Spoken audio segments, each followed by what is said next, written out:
Here we have a 2019 BMW i8. This one comes in the TeraWorld trim level in Sophisto Gray Metallic. And then we have Terra exclusive Dalbergia brown interior. The powertrain consists of a 1.5 liter turbocharged 3-cylinder engine. That's a hybrid setup, made it to a 6-speed automatic transmission. As we come around to the front end here, we do get our LED headlamps along with the LED daytime running lights. Just a phenomenal looking vehicle here, absolutely phenomenal. These are gonna be 20-inch alloy wheels. Love that design. And then we do have a charge port here if you wanna charge up that battery. Then you open the door like this, and then you have access to open the door from inside electronically. Power door lock controls are here. One touch up and down windows for the front. Trunk release is there. Power mirror controls. And then we do have the gas cap release right there. Headlamp controls, manual tilt telescoping steering wheel. And there's a look at the pedals. But here's the power driver's seat. Love the blue seat belts. Love the trim. Pull up on the back, it's kind of hard to see there, but you pull there, and that's how you get access to the back seat. So you have your lower anchors right there if you want to put a car seat back here, and your top tether right back there. You get bottle holders back here as well. Seat back pockets are on both sides. And then as we come around to the back end, LED tail lamps.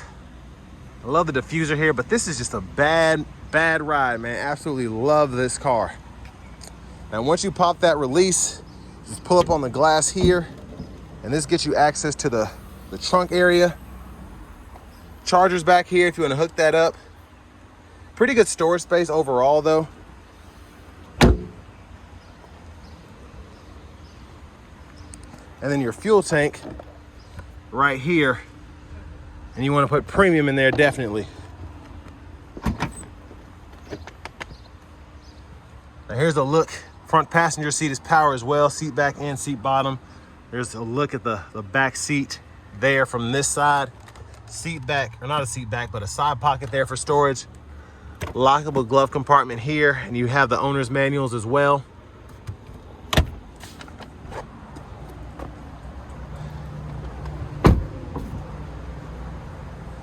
Now, as we come back around to the front end, there's a way to open the hood, but you got to do a lot to get in there, and it's probably just a better idea to leave it up to the dealer or whatever repair shop's working on it.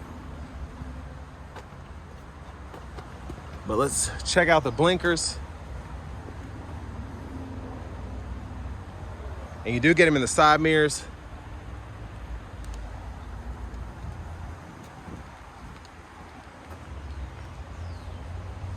Let's go ahead and hop in here. Now it is something that's not for the weak, I will say that. You have to like throw yourself in here, it's kind of crazy. But it is neat.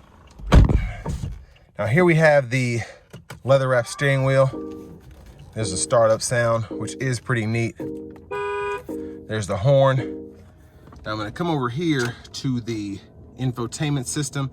This is actually touchscreen, so you can go into the navigation system here, go through all of that. You have connected drive.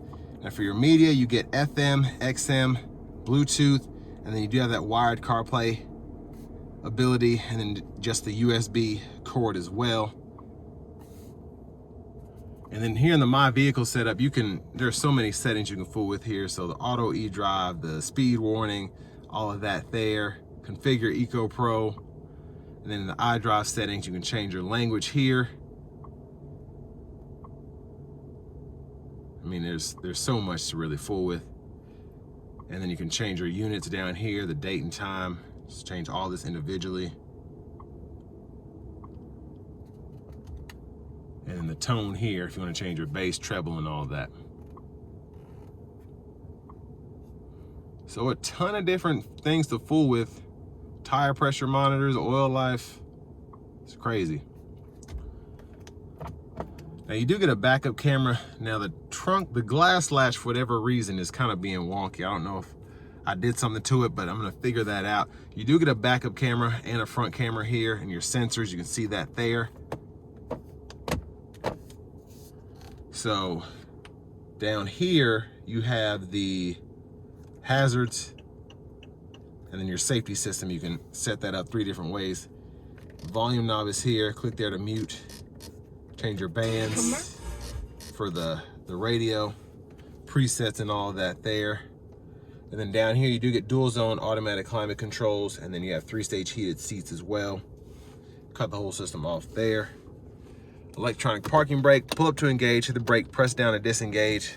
Over here, you have your e-drive you can activate, so that'll just give you that EV mode there. Traction control, and you have your comfort or your Eco Pro drive modes there. This button pulls up the front camera, and again, there's that. And then you can toggle your parking sensors here. Now for the shifter, unlock it there, reverse, and then you have neutral, drive, come over here, that's sport mode, and you can hear the engine just cut on once I put it into the sport mode. You can go through the 6-speed here, or using the paddle shifters behind the steering wheel. And then just press P for park. Now over here, these are the buttons. If you don't want to use the touchscreen, I can pull up the menu and go back, nav, all of that. It's pretty quick, I think, in terms of just reading what I'm doing. Now this right here has a USB-A port in here, bottle holder, and then you have a traditional center console cubby space. Not a lot of room in there, but 12 volt here. And then bottle holders. There's a look at the back seat from up here. And then your LED lights. Vanity mirror. Back over here, blinkers. And then you hit this BC button, that bottom left-hand corner, you can see it'll show you miles per gallon or whatever, date, odometer, your auto high beams are right there, and then you can flash there, turn them on that way when the lights are on. And then for your windshield wipers, to turn the auto mode on, press that button, and then you have one-time off, low, high there. And then for your cruise control, turn that on or off there, set your speed, set, resume, well, change your speed there, excuse me. And then over here, you can go through your presets, and then volume down, up, and this mode button goes through your audio sources. You can see what you're going to whenever you hit the button there. Then Bluetooth. Heads up displays right in front of you. And I believe, yeah, it changes based on the drive mode you're in. And then push button start. Finally, here's the key fob.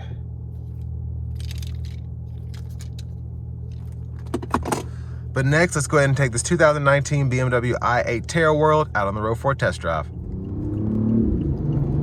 So starting the test drive in this i8, this is what I was most interested in. I see these, I don't want to say quite a bit, but whenever I see an i8, I think, wow, that is an incredible machine, just in terms of the looks, but I've never actually driven one. So being able to drive this is quite a treat. And I would just say in sport mode here, this thing is incredible in terms of the driving experience that you're getting from this simple setup of a turbo 3-cylinder, electric motors, and a 6-speed automatic transmission. It is something, just something epic, it really is.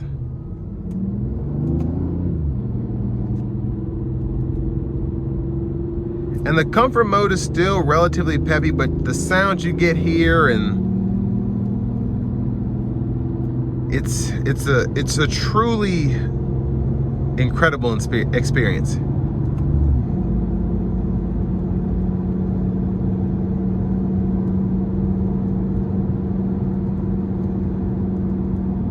Now this is pretty low slung, so the ride is actually not as bad as you would expect for a car that you basically have to fall into getting in this doorway here, but relatively smooth on this bouncy road here.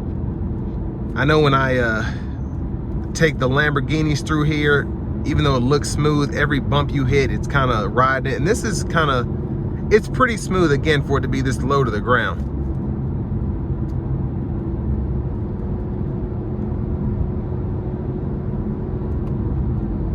And overall, the driving experience, you would expect this to feel weird because it is a hybrid, but especially in this sport mode where everything's cut on, this feels like a true, it feels like a true M car in my opinion. It feels like a real BMW. And that's just, it kind of makes sense why these bring so much money. Again, the overall experience is what you would expect from an M8 or M5, something like that.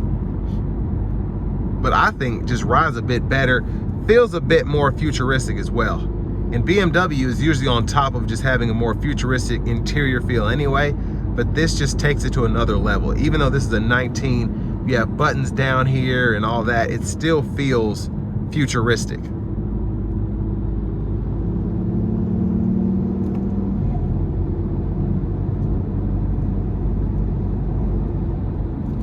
Now the car itself, again, it drives very nicely, it's very quick, but when you're just coasting here, especially if you're not in the sport mode, really quiet, and I'll show you what I mean. I'm gonna put in the AutoPro. The shifter goes into the regular drive mode by itself since it senses it's in that mode, and a lot quieter here.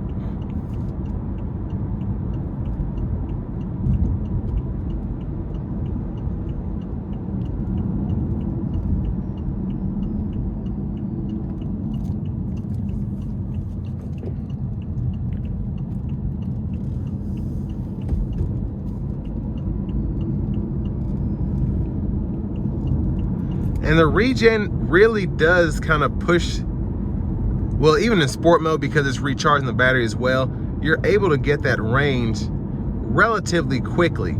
So I had about 2 miles here in the comfort mode, and I was at 3 in AutoPro. And now after driving in the sport mode for 5 minutes and using the regen brake basically once, I'm at 4 miles.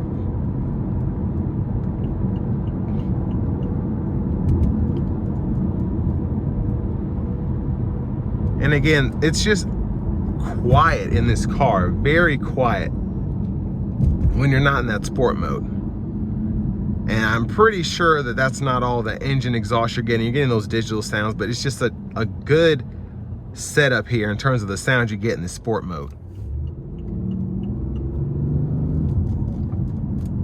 Now I'm gonna leave the shifts in auto mode. I'm gonna see how this actually shifts.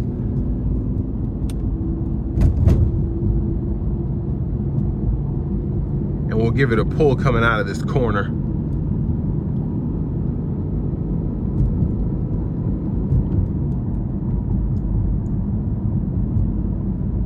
Let's see if it downshifts. Here we go.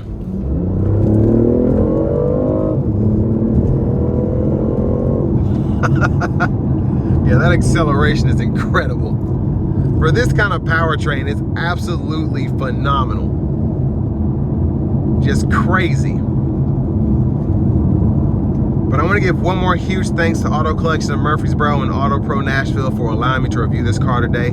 I'll leave a link below in the description. If you're looking to find the best price on one of these closer to home, click that third link down below. It takes just a minute to fill out your information, and I'll make sure the local dealers are fighting to get you the best price on this or whatever pre-owned vehicle you might be interested in.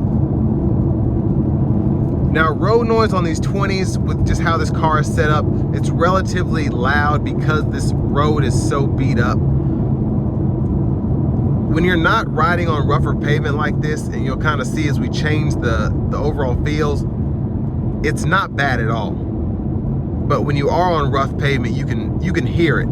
I wouldn't say you feel it as much as you can hear it, but it is noticeable.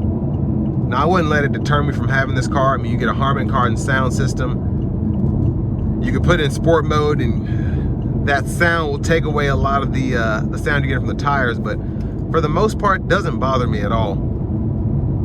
And again, that stretch of road is so rough, pretty much if you go over it in an S-Class, you'll hear it a little bit. Not as much you hear it in here, but As you can see on this stretch of road, it feels more normal.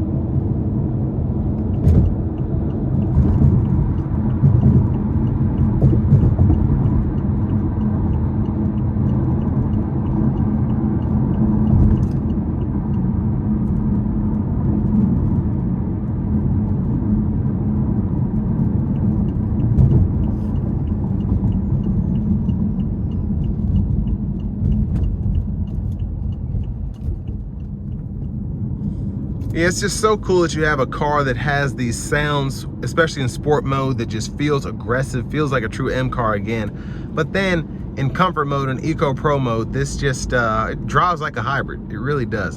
And I mean a good driving hybrid, like a souped up Camry. That's the best way to put it. I mean, it still has incredible power. It'll smoke pretty much most vehicles out on the road. But again, if you charge this thing up, you can basically run it on EV power for your daily trips and whatnot.